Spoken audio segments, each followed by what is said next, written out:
Hello guys, welcome to Sourav omnibus YouTube channel. আজ তোমাদের Aisi compulsory পেপারে যে কবিতাগুলো রয়েছে সেই কবিতার মধ্যে what the mind is without fear by Tagore, এটা সম্পর্কে আলোচনা করব। এর ইম্পর্টেন্ট শর্ট কোশ্চেনগুলো আলোচনা করব, তার সাথে পোয়েট্রিটাও অ্যানালাইসিস করে দেবো। আর এর আগে বাকিগুলো আপলোড করে দিয়েছি, দেখে নিও, চ্যানেলটা সাবস্ক্রাইব করে নিও, পেয়ে যাবে। আর বাকি যারা পড়তে চাও, ইংলিশ অনার্সে আমার কাছে পড়তে চাও বা ইংলিশ মাইনর বা নোটস নিতে চাও এই সেমিস্টারে কিংবা নেক্সট সেমিস্টারে, তাহলে নিচে হোয়াটসঅ্যাপ নাম্বার দেওয়া আছে, হোয়াটসঅ্যাপ করে দিও। আচ্ছা দেখো, এখানে what the mind is without fair নিশ্চয়ই বাংলায় ছোটদের কবিতায়, মানে ছোটোবেলায় আমাদের টাইমে তো থাকতো, তোমাদের বেলা ছিল কি জানি না, যে চিত্ত যেথা ভয় শূন্য, তাই না? এই কবিতাটা টেগরের অন্যতম গীতাঞ্জলির একটা কবিতা, যে চিত্ত যেথা ভয় শূন্য, উচ্চ যেথা শির, জ্ঞান যেথা মুক্ত, যেথা গৃহের প্রাচীর, আপন প্রাঙ্গণ তলে দিবস সর্বরী, বসুধারে রাখে তারে খণ্ড ক্ষুদ্র করি, যেথা চিত্ত দিবসের মরুবালু রাশি, বিচারের স্রোতপথে ফেলে নাই গ্রাসী। দুর্দান্ত লেভেলের কবিতা, ছোটবেলায় পড়েছিলাম, এখনো অবধি মনে আছে। তো এই কবিতায় what the mind is without fear কোন অ্যাসপেক্টেতে তিনি লিখছেন? সর্বপ্রথম কে অথার নিশ্চয়ই জানো, আমাদের Tagore.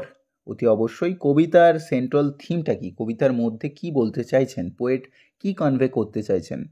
The central theme is the aspirations for the society where people can live without fear and in a state of enlightenment. এবারে কেন তিনি এই কথাটা বলছেন? কবিতার মধ্যে অ্যাসপিরেশনকে দেখানো হয়েছে, সোসাইটি এমন একটা হবে যেখানে just like utopia, where people can live without fear, যেখানে মানুষ ভয়হীনভাবে বাঁচতে পারবে, এমন একটা শহর হবে, এমন একটা দেশ হবে যেখানে এনলাইটমেন্ট থাকবে।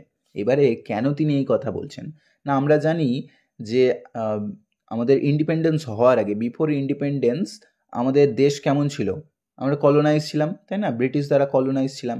তো এই কলোনাইজ সোসাইটিতে আমাদের কোনো স্বাধীনতা ছিল না, আমরা ব্রিটিশ দ্বারা অরাজকতার শিকার হয়েছিলাম। তো সেই ক্ষেত্রে পোয়েট যেন মানুষকে উদযাপিত করার জন্য, তাদেরকে মোটিভেট করার জন্য, ইন্সপায়ার করার জন্য তিনি এই কবিতাটা লিখছেন, যে what the mind is without fair, এমন একটা দেশ হবে যেখানে চিত্ত, মন, হৃদয় যেন ভয়হীনভাবে কাজ করবে। তো সেটাই হচ্ছে সেন্ট্রাল থিম, ঠিক আছে? এবং কাকে ডিভোট করে কবিতাটা লিখছেন? To whom poet is devoting in his verse.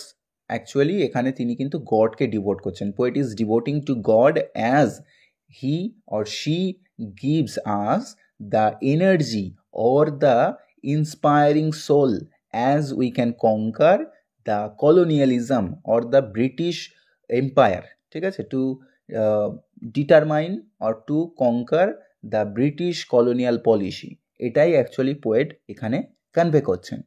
পরের কোশ্চেনটা, তিনের কোশ্চেনটা, what does the poet mean by where the mind is without fear, বলে তিনি কি বলতে চাইছেন?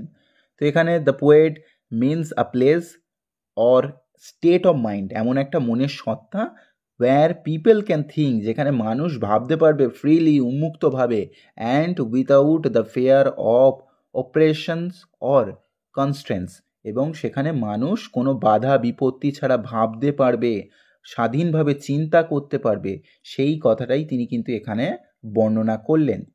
পরের, what is the significance of the line where the world has not been broken up the fragments, এটা বলে তিনি কি বললেন?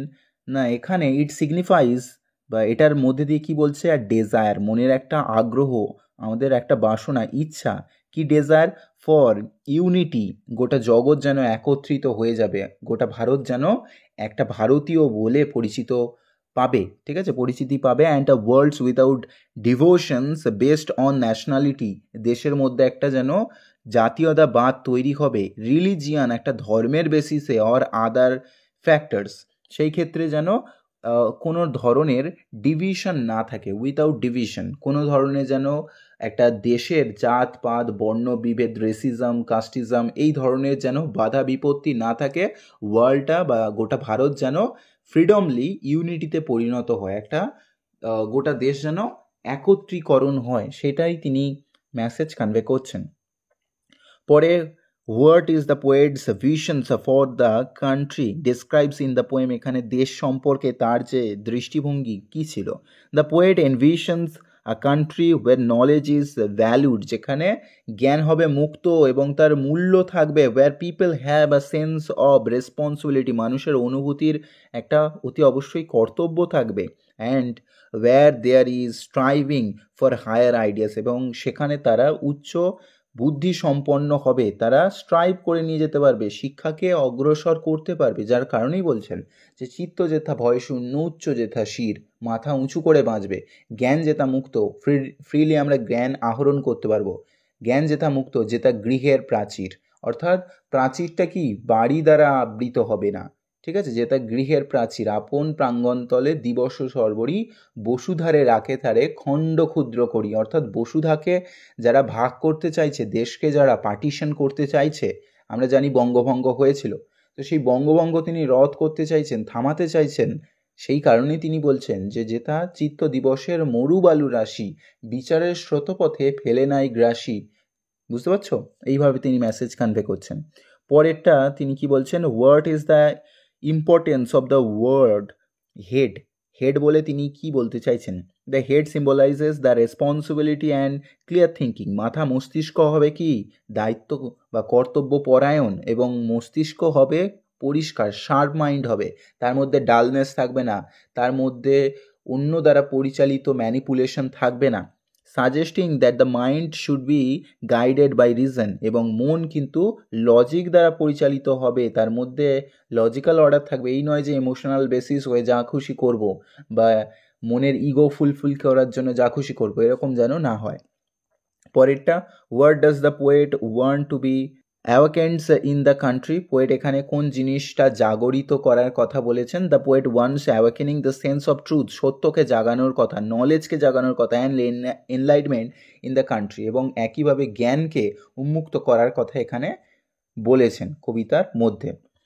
পরেরটা বলেছে, how does the poem express the idea of freedom, এখানে তিনি স্বাধীনতাকে কোন আইডিয়ার দ্বারা এক্সপ্রেস করেছেন, the poem express the idea of freedom as the absence of fear, ভয়হীনভাবে তিনি জ্ঞানকে, স্বাধীনতাকে উন্মুক্ত করার কথা বলেছে, and the presence of awakens enlightenment mind, ঠিক আছে, এনলাইটেড মাইন্ডের কথাও তিনি একইভাবে বলেছেন, জাগরিত হওয়ার কথা।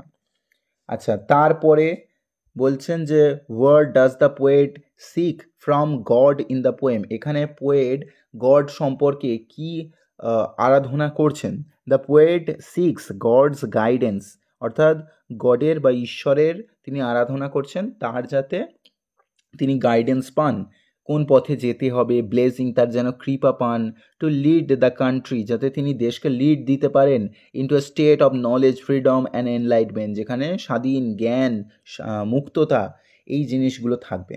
আর last question, what does the phrase into that heaven of freedom my father, এখানে ফাদার কাকে বলছেন, গডকেই বলছেন, লেট মাই কান্ট্রি অ্যাওয়েক, অর্থাৎ আমার জাগরিত করে তোলো আমার দেশকে, ওহে পিত ভারতের সেই স্বর্গে করো জাগরিত, তাই না, এইভাবে লিখছেন লাস্ট লাইনটা। তো এটার মধ্যে কি বলতে চাইছেন, it means the poet is praying to his country to achieve a state of true freedom and enlightenment with god self, এখানে ফাদারকে অ্যাকচুয়ালি গডকেই তিনি ইঙ্গিত করেছেন। বুঝতে পেরেছো?